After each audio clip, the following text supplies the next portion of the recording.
ఓం సర్వమంగళ శివే సర్వార్థ సాధకే శరణ్యే త్రయంబకే గౌరీ నారాయణి నమస్తుతే. ఈరోజు జాతకంలో జైలువాసం బంధన యోగం ఏ గ్రహ కలయిక వలన వస్తుంది. మనకు బంధన యోగం అంటే జైలువాసమే కాదు, ఒక గదిలో బంధించడం మనకు అనేది. మనకు 9 గ్రహాలు, 9 గ్రహాల్లో 2 పరమ శుభగ్రహాలు గురువు శుక్రులు, పరమ పాపగ్రహాలు రావు శని. శనికి 1,00,000 దోషాలంటే రావుకు 1,00,00,000 దోషాలు.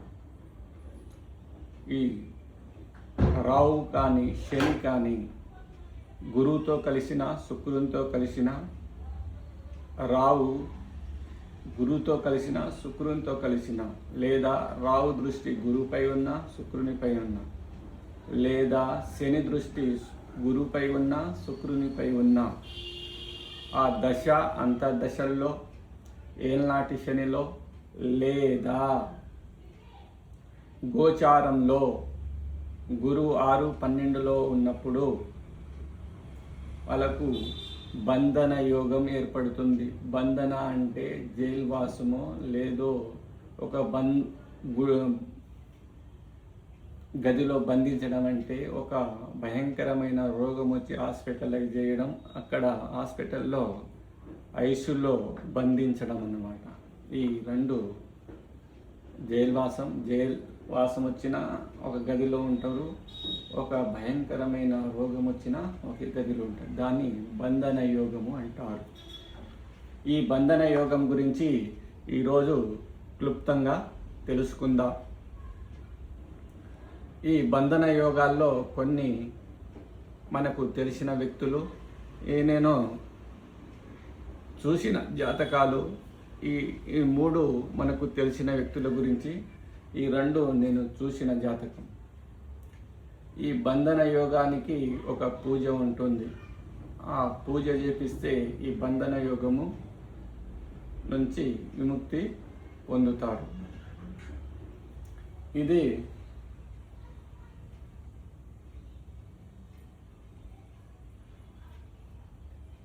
ఇది వైఎస్ జగన్ గారి జాతకం. ఈ జాతకంలో రావు గురు ఒకే రాశిలో కలిసి ఉన్నారు. అందుకోసం అతనికి బంధన జైలువాసం రావడం జరిగింది. ఎప్పుడు అంటే మనము గోచారంలో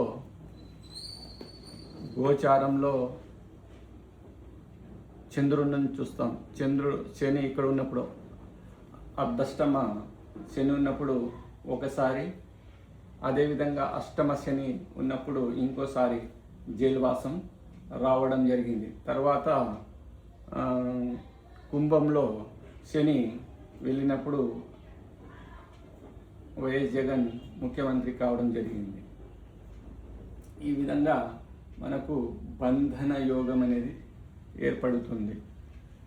అదేవిధంగా ఇది మన ముఖ్యమంత్రి రేవంత్ రెడ్డి గారి జాతకం. ఆయన కూడా జైలుకి వెళ్ళి రావడం జరిగింది.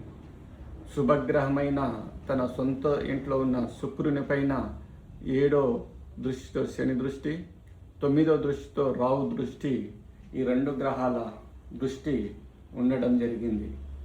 కాబట్టి ఇది కూడా బంధన యోగం అంటే జైలువాసం.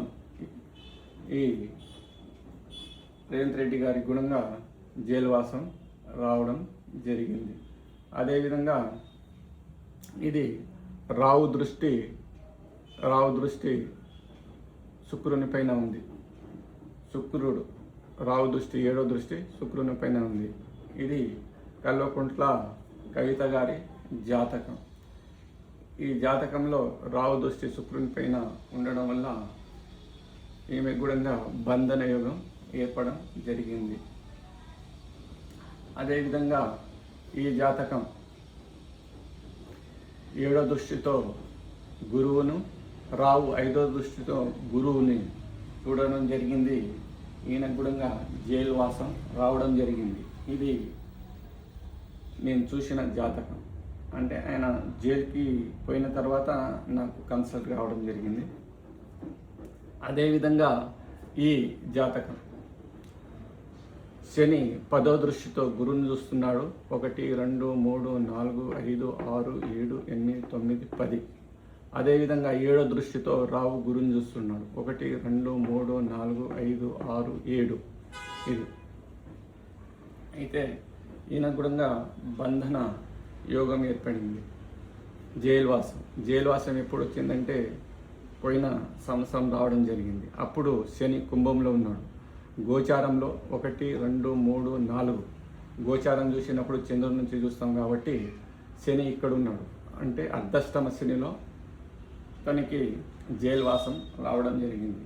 అదేవిధంగా ఈ వ్యక్తి కూడా జైలువాసం ఎప్పుడు రావడం జరిగిందంటే శని ఇక్కడ ఉన్నప్పుడు చంద్రుడి నుంచి చూసినప్పుడు 1, 2, 3, 4 అర్ధష్టమ శనిలో ఇతని గుణంగా జైలువాసం రావడం జరిగింది.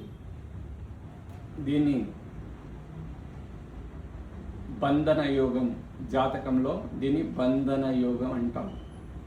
ఈ యోగ ఉన్న జాతకులు మనం ఏం చేయాలంటే ఆ దశ కానీ ఏళ్ళనాటి శని వచ్చినప్పుడు, అర్ధష్టమ శని వచ్చినప్పుడు, అష్టమ శని వచ్చినప్పుడు జాగ్రత్తగా ఉండి ఆ బంధన యోగ పూజ చేయించుకుంటే ఈ బంధన యోగం నుంచి విముక్తి పొందవచ్చు. అదేవిధంగా ఒకరోజు నారద మహర్షి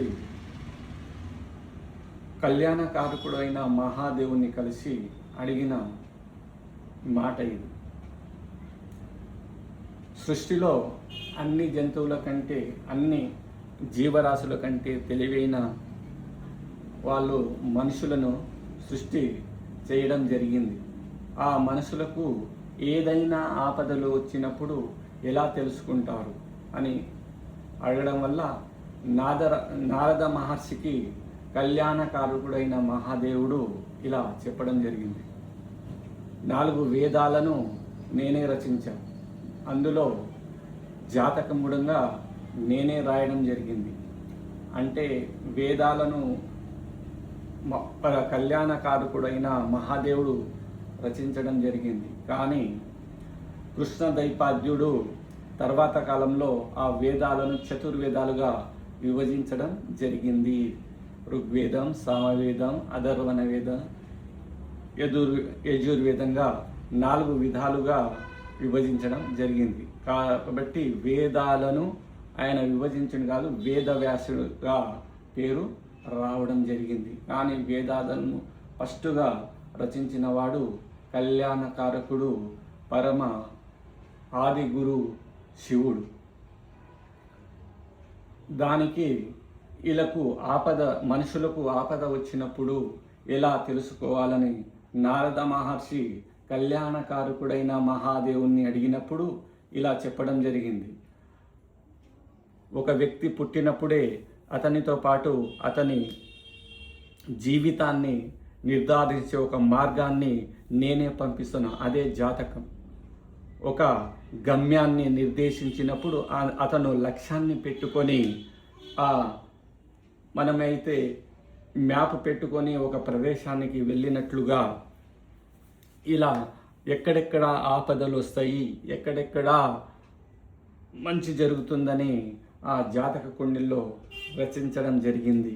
ఏ గ్రహ దృష్టి వలన ఏ గండాలు వస్తాయి, ఏ శుభ దృష్టి వలన ఏ ఫలితాలు, ఏ లాభం జరుగుతుంది అని నేను వాళ్ళ డస్ట్ని అంటే తలరాతను ఒక కూపన్ రూపంలో జాతకం ఇవ్వడం జరిగింది. వేదాలకు కన్ను జ్యోతిష్యం. జ్యోతిష్యం అంటే జ్యోతి, వెలుగు. అతడు పోయే దారిలో ముందు ఏం జరుగుతుందని చూసుకోవడమే ఈ జాతకం అని చెప్పడం జరిగింది కళ్యాణకారకుడైన మహా దేవాది దేవుడు శివుడు.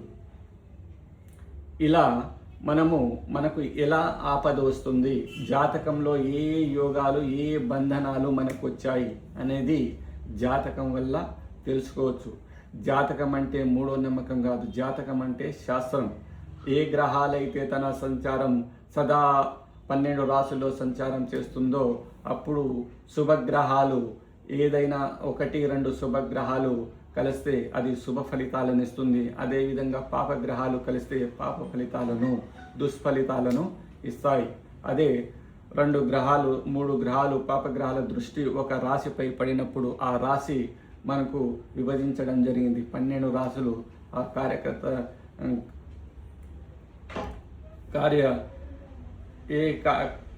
కార్యాలు చేయాలి అనేది చేయడం జరిగింది. కాబట్టి మనము ఇవి అన్నీ తెలుసుకోవాలి. మనకు ఏ గ్రహ దశల్లో మనకు ఆపదలు వస్తుంది, ఏ గ్రహ దశల్లో మనకు శుభాలు జరుగుతుంది అనేది తెలుసుకొని మనము ప్రతి ఒక్కరూ జాతకం చూపెట్టుకొని శాస్త్రీయమైన జాతకం నేర్చుకున్న వాళ్ళ జాతకం తెలుసుకొని అందరూ దాన్ని మనము అనుసరిస్తే మనకు ఎప్పుడైతే ఆపదలు వస్తాయో దానికి పరిహారం చేపించుకుంటే మనము ఎప్పుడైతే మనకు రోగం వస్తుందో డాక్టర్ దగ్గర మనము ఎట్లా టాబ్లెట్ తీసుకొని మనము అనారోగ్యం నుంచి మనం బయటపడతామో అదేవిధంగా మనకు ఆపదల నుంచి ఆ పరిహారం చేపిస్తే బయటపడవచ్చు. అందుకోసమే ఈరోజు జాతకంలో జైల్ వాసం బంధన యోగం గురించి తెలుసుకోవడం జరిగింది. కాబట్టి ఏదైనా శుభగ్రహాలు మనకు 9 గ్రహాల్లో పాపగ్రహాలు 5, శుభగ్రహాలు 4. అందులో పరమ శుభగ్రహాలు గురు, శుక్రులు. బుధుడు పాపితో కలిస్తే పాపగ్రహంగాను, పాప రాశిలో ఉంటే పాపిగాను మారుతాడు. చంద్రుడు 15 రోజులు పాపిగాను 15 రోజులు శుభుడుగాను ఉంటాడు. కాబట్టి పరమ శుభంగా ఉండేది శుక్రుడు, గురువు. కాబట్టి పరమ పాపిగా ఉండేది 5 పాపగ్రహాల్లో పరమ పాపిగా ఉండేది రావు, శని తన ఉన్న స్థానం నుంచి ఏ దృష్టులు ఉంటాయో అక్కడ కష్టాలను పెడతాడు. రావు తన ఉన్న స్థానం నుంచి 3 దృష్టులు ఉంటాయి, 5, 7, 9. ఎక్కడైతే దృష్టులు ఉంటాయో అక్కడ నష్టాలను చేస్తాడు. కాబట్టి మనము జాగ్రత్తగా జాతక కుండలిని పరిశీలించి మనం జాతక విశ్లేషణ చేయాలి. ప్రతి ఒక్కరి జాతకం వేరే వేరే విధాలుగా ఉంటాయి. వేరే వేరే రాసుల్లో గ్రహాలు ఉంటాయి. ఆ రాసులు మనకు ఏం చూస్తాయి? అగ్నితత్వ రాసులు, భూతత్వ రాసులు, వాయుతత్వ రాసులు మరియు జలతత్వ రాసులు. ఏ గ్రహం ఎక్కడ ఉంది, ఎక్కడ ఏ రాశిలో ఉంది, ఆ రాశి నుంచి ఏ ఆపద వస్తుంది, జలగండం వస్తుందా, అగ్నిగండం వస్తుందా అనేది వాయు రాశిలో ఉంటే వాయు మార్గాన నీకు పైన గండం వస్తుందా అనేది, భూతత్వంలోంచి భూమి పైన ఏ ద్వారా నీకు సర్పగండం వస్తుందా లేక వాహన గండం వస్తుందని మనము విపులంగా తెలుసుకోవచ్చు.